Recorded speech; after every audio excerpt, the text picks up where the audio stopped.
बिस्मिल्लाहिर्रहमानिर्रहीम। अस्सलाम वालेकुम दोस्तों। अॼु पाण ॻाल्हि ॿोल कंदासीं जेको आहे कच्छ में जेका सूरत हाल आहे हींअर बरसातनि जी, जंहिंखां पोइ जी सूरत हाल ऐं जेका गाज नदी आहे जेका कच्छ जी तमामु घणी वॾी नदी आहे, जेका हर साल तक़रीबन तव्हां ॾिसंदा हूंदो हर ॿिए टे साल कच्छ में ॿोॾि अचे थी ऐं जेके आहिनि कच्छ जा माण्हू उहे उन्हनि जा घर माल सभु कुझु लुड़ी वञनि था ऐं तबाह थी वञनि था। रोड रस्ता सॼो सिस्टम तबाह थी वञे थो। सबबु छा आहिनि, छो थो थिए ईअं? हर ॿिए साल में इहो मसइलो थिए थो, हर साल में मसइलो थिए थो। कुझु त चवंदा आहिनि भई ठीकु आहे, ज़्यादा बारिशूं थियनि थियूं, हीअं थो थिए हूअं थो थिए, चलो इन ॻाल्हि खे बि मञियोसीं। पर जेके कुझु शयूं असांजे हथ में आहिनि उहे त असां करे सघूं था। हाणे गाज डाइवरेशन बंदि आहे जेको, या गाज डैम थी वियो जेको तक़रीबन जतोई जे दौर मां शुरू थियो, जेको गाज डैम हिन महिल हिन खे 17 खां 18 साल जेके आहिनि उहे गाज डैम खे थी विया आहिनि। गाज डैम नथो ठहे। हर साल हुन जे लाइ फंड रखिजनि था, हर साल जेके आहिनि अरबे रुपया रखिजनि था। पोइ कॾहिं गाज डाइवरेशन बंदि जे लाइ रखिया विया, उहो बि 1 खां जेको 3 RD ताईं उहो तबाह आहे। 6 खां 7 वारो सिस्टम उन में हींअर तबाह लॻो पियो आहे। हुते जेको डाइवरेशन जे उहे अॻु में बि काफ़ी सारो कच्छ जो नुक़सानु थियो ऐं गाज हर साल अची तबाही मचाए थी ऐं कच्छ जा रोड रस्ता, माण्हुनि जा घर घाट माल मता सभु शयूं लोड़े खणी वञनि थी। ऐं हर साल जेके आहिनि कच्छ जा माण्हू सूरत में हूंदा आहिनि। गाज हिकिड़ी ज़बरदस्त नए आहे जेको एतिरो पाणी आणे थी, जंहिंसां जेको कच्छ जो खे आबाद करे सघिजे थो, हुन जो पाणी स्टोर करे उन मां बिजली ठाहे सघिजे थी। इहो ई मनसूबो तहत हिकिड़ो गाज डैम जो प्रोजेक्ट शुरू थियो, जेको हिन महिल ताईं अञा ताईं मुकमल न थी सघियो आहे।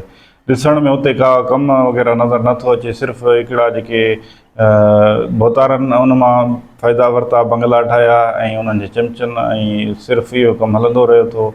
मुख़्तलिफ़ ठेकेदार अचनि था ऐं कामोरा उहे खाई ऐं इन्हनि बोतारनि जा पेट भरे ऐं इलाइक़े जे बासर माण्हुनि खे नवाज़े हलिया था वञनि। पर इलाइक़े जी जेको ही मनसूबो जंहिंसां ख़ुशहाली ईंदी, गाज डैम ठहंदो, कच्छ जे ज़मीननि खे अगरि उन मां पाणी ॾिनो वेंदो त उहे आबाद थींदियूं ऐं हिन मां बिजली ठहंदी।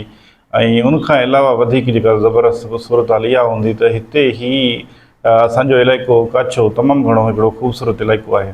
गाज जे इन डैम ठहण सां पोइ हिकिड़ी झील जो मंज़र पेश कंदो ऐं टूरिज़म जे लाइ अॻु में बि काफ़ी सारा माण्हू अचनि था, पर उनखां वधीक जॾहिं डैम ठहंदो, अगरि हिते ॿियो कोई टूरिज़म सिस्टम होटलिंग वग़ैरह थींदी त ही हिकिड़ी झील जा ऐं हिकिड़ी ढंढ जा मंज़र पेश कंदी ऐं साफ़ु सुथिरो पाणी हुजे थो। गाज में न सिर्फ़ु हुन में मच्छी थींदी, बिजली ठहंदी, ॿिया खोड़ सारियूं अहिड़ियूं शयूं थींदियूं। त आख़िर मसइलो छा आहे जो गाज डैम ठहे नथो?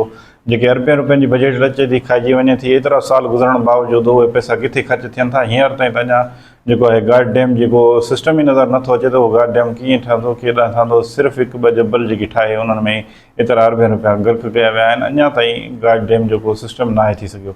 त इहे जेके इहे या पोइ जेके आहिनि 1 खां 3 वारियूं RD या 6 खां 7 जेके इहे सभु कमज़ोर लॻी पिया आहिनि, जंहिंसां कच्छ जो हर दफ़े इहे टुटण सां नुक़सानु थींदो आहे।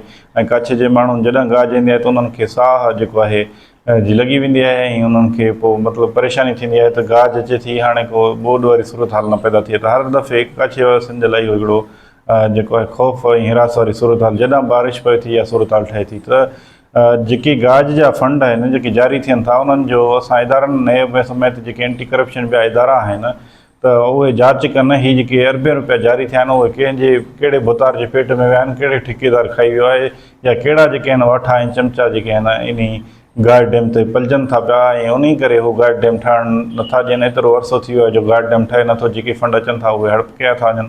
त महिरबानी करे इन्हनि रुपये जो हिसाब करे गाज डैम खे फौरी तौर ते ठाहियो वञे, जीअं कच्छ ख़ुशहाल थी सघे, कच्छ जा माण्हू जेके आहिनि उन्हनि जूं ज़मीनूं इन डैम ते आबाद थियनि ऐं हितां जे जेके इलाइक़े में बिजली ठहे ऐं ख़ुशहाली अचे ऐं कच्छ जा माण्हू जेके आहिनि उहे ख़ुशहाल थी सघनि। तव्हां सभिनी जी महिरबानी।